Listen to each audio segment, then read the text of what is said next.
કે અલિયા ખાચરને છેલ્લે છેલ્લે સુધી મહારાજ સદામ પધારવાના થયા, મુક્તાન સ્વામી ગયા વખતે આવ્યા જ નહીં. અને જેવો શ્રીજી મહારાજ દેહોત્સર્ગ કર્યો, અગ્નિ સંસ્કાર થઈ ગયો, અને બીજે દિવસે એ માથા પછાડતા અલિયા ખાચર જિંજાવદથી ગઢપુર આવ્યા. અને પછી જ્યાં જોવો ત્યાં લીંબ વૃક્ષ, દાદાના દરબાર, ઓરડા, માથા પછાડ, સંતોના પગમાં માથા પછાડ કે હવે રહેવાતું નથી. સહજાનંદ સ્વામી વિના ઘડી રહ્યો ન જાય, એ બસ કીર્તન પોતાની રીતે ગાયા રાખે, કડીઓ જોડ્યા કરે અને રડ્યા કરે. એ પછી એની વેદના અત્યંત કરુણ હતી અલિયા ખાચરની.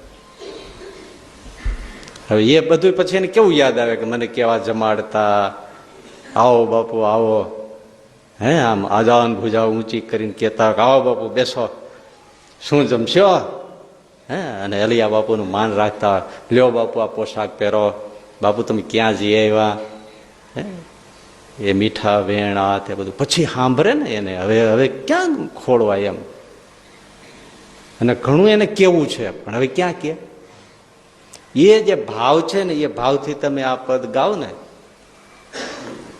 ત્યારે એમાં ધાર આવે, રસ આવે. જેમ શેરડી હોય થોડી દેશી પોચી અને એને આમ સેજ નીચો હોય ને કેમ રસની ધાર છૂટ, એમ રસની ધાર આવે.